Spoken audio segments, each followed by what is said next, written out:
we're talking about. Last week, another instance where a man was brutally killed by the police, and he basically was outside of a store, I believe, trying to purchase something, and police were called on the man.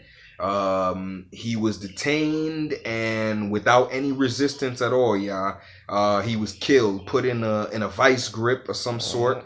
And we just basically wanted to, talk about it. Maybe we'll take some calls later on to take people's input on it. But basically, DJ Prof, man, I guess I'll start it off. What are my thoughts on this exactly? I guess for the first thing I could say is I feel sad for the family members. That's number one. Definitely. But also, where are we going as a country, man? I mean, if somebody could literally get killed for having a fake $20 bill, what does it say about? It could be anybody. We were talking off air before. It could be you. It could be me. It could be our friends. It could be anybody, because this is not even like, okay, for one, he didn't resist, and it wasn't because police officers, they have stereotypes. It wasn't nothing about stereotyping. It was, as far as like gang banging. He wasn't no gangbanger. He wasn't like a dude that was, doing nothing crazy. Mm-hmm. And even if he was, he didn't deserve to die like that. Mm-hmm. But the fact that, it was over a $20 bill, that's something that could happen to anybody. Right. Me or you could have a $20 bill that was fake, and we didn't know. And we walked into a store, we get into like a little dispute, and that could happen to us. That could happen to anybody. Right. You know what I'm saying? So I don't know. That's crazy to me. Yeah. And to be honest with you, like you just said, it could have been any one of us. But however, I'm going to have to bring it to this level here. And mind you, this might be a little controversial, but this is what we do here on Deep Talk podcast. We bring up controversial topics. So, like I was saying, we had a little bit of conversation prior to us going on live, and I was just basically talking to you about the different racial groups that exist within America and how things like this don't seem to happen in their community, Prof. I mean, why is that?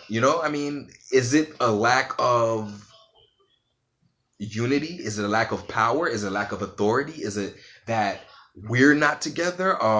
Is it that what is it that we can basically say that this keeps on happening to our people? I think it's a combination of stuff. I think it's a combination of a lot of the stuff that you actually said. It's power, because they don't do this to the Jews. They don't do this to the Asians. They don't do this to other people who have power, who have money, who have their own. Right. People who own things. Like, for example, if they shoot down one of the Jews or one of the Chinese or someone who makes trades with America, basically all they have to do is make one phone call and say, "Oh, really? You shot one of our people and we're not getting justice? Mm-hmm. All right, then we're not going to trade with you no more." Exactly. So this is part of the problem. But okay, so that's talking about it on a financial scale. So in other words, just to understand what you're saying, is like we should basically hit them in their pockets in order for them to respect our community. Yeah, but that's the problem though, is that we don't really have much. Right. Because some of these other countries and people, they have more than us. Right. So, us not having much, what can we really do? Well, I mean, that's the thing. Like people say, what can we really do? I believe, like you said, that there's a number of situations, a number of, a number of different scenarios that you could probably count on.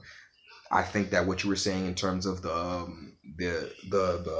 hitting them in their pockets, I think that that's very valid. Why do I say that is very valid? Because number one, we live in a capitalistic society, and it's all about the dollar bill to me. At the end of the day, it's not about black, it's not about white, it's about green. These people feel the green. They understand the green. They're, in a sense, worship the green. There's some people in our society who worship the green.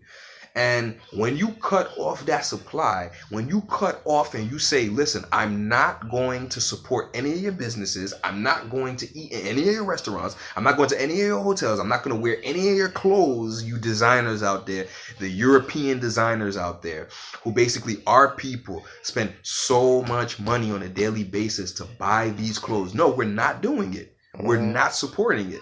Period. Because I don't know. I think I looked up. I'm looking up some research here right now as we speak about black wealth. Bro, do you understand how much wealth exists within the black community alone? Yes, a lot of wealth. But the thing is, what are we doing to? What are we doing? Yeah, what are we doing with it? Like, are we coming together as a whole and like building for each other? You know, because that's what some of the other communities are doing. A lot of the Jewish people and some of the Jewish millionaires, billionaires, they're investing back into their communities. Right. And I think that's the problem with us is that, you know, when we reach a certain level, it's like, I don't know what it is. You know, it's this mentality that we kind of have that's like, forget them. You know what I'm saying? Like, I'm just thinking about myself. I'm out of there. Forget the hood. And, you know, that's it's not the only reason, but it's one of the reasons, I think, at least to me. Yeah. And in terms of that goes, all right, you know what? Let me just switch up the topic a little bit in terms of this subject here, because I've really been wanting to get your like input on this in terms of, like I said, we always, you know, we have our little discussions off camera and we talk and we have our like different mentalities on this, but I just wanted to bring up the issue on protesting, y'all. Protesting has been something that's been on my mind for a little while now, Prof. I don't know what your thoughts on it are. You see, I posted about that and I got like backlash from like a lot of people. There's always some backlash going on. Yeah, because I didn't really agree with protesting, but I think like it's a touchy situation when people think about how this man got killed. I guess, you know, it's an emotional topic. Right. So like I don't think people were really, I don't know if they weren't listening or maybe they just had a different opinion, but to me, in my opinion, protesting doesn't really work as much as people think it does. Right. You know, we've had movements before of people protesting. You know, we've had we was marching with Sean Bell. We was marching with Amadou Diallo. We was marching with Abner Louima. Was marching with Trayvon Martin. This is something that we've done continuously and nothing has changed. So one of the questions I was asking was, why continue a format, a structure, to follow a structure that's clearly not working? Exactly. And I'm pretty much in 100% agreement with you on that level, because as you said, the way that these people really feel anything, and when I say these people, I'm talking about the powers that be, y'all. I'm talking about the people who control the police department. Protesting, to me, in my eyes, in 31 years of what I've seen and everything like that, protesting has its place in certain areas, but protesting is not the be all and end all to the issues that we face within our community. Why? Because look at what you see. When you see protesting, what do? You see barricades, you see police, you see tear gas, you see people getting arrested, you see people getting bulldozed and pushed over and all types of different stuff. I mean, if your goal is to get pepper sprayed and thrown into jail and make the evening news, you know, that's fine. But if you want true, substantial, lasting change, as far as I guess where DJ Prophecy stands, as far as where I stand, it's basically not gonna come from us standing in the group, making signs and yelling at the oppressor. Yes. The oppressor doesn't care about signs. The oppressor doesn't care about yelling. The oppressor doesn't care about marching. The oppressor cares about their dollar signs. Now, y'all could disagree. I'm pretty sure there's plenty of people out there listening who grandparents or somebody who walked with Martin Luther King and everything like that and see the substantial benefits. And like I'm saying, I'm not saying that there is no benefit whatsoever. I'm just saying that the time and day that we're living in, 2020, this day and age, I could say we because you already hear our opinion. We don't believe that that is the most effective way of getting anything done with our people, in a sense. See, I'm a firm believer is when you're negotiating with the enemy, you don't talk to the enemy in another language. You talk to the enemy in a language that they can understand. They threaten you, they bomb you, they do all types of different things to you. Any and all methods that they can use to make sure that you get the point. But I feel like we just need our own. That's another topic that we're going to get into. We need our own because, you got to understand, these people are racist, a lot of them. They don't even want us to probably even be part of what they have. So why march? Why go to them and beg to be part of something that they don't even want us to be part of in the first place? Right. And it's an interesting word that you use, the word beg. I know that word, once again, will be very controversial to people who are out there holding signs and picketing. And trust me, when I say this, that we mean no disrespect or harm to people out there who are doing what they have to do. However, when we use the word begging, we're begging because we say that we're begging because clearly you're not on an equal playing ground or an equal footing with the person that you're trying to get equality, that the person that you're trying to be equal to. In other words, what I'm trying to say is they're on a higher level than you are in society. You're not going to the person demanding that the person treat you as a human being. You're going to them asking them to give you the human rights that you don't simply ask for, but that you're born with that right. You understand what I'm saying? You're born with these rights. That's right. And therefore, going to somebody and protesting for them and asking them their approval, and asking them to stop killing you, asking them to stop putting you in jails, asking them to take you out of the slums in which you live in and give you a better education and give you a better classroom and give you businesses that you can run. It simply won't happen. It simply won't happen. A person who is dominating you is not going to stop dominating you because they had a change of heart.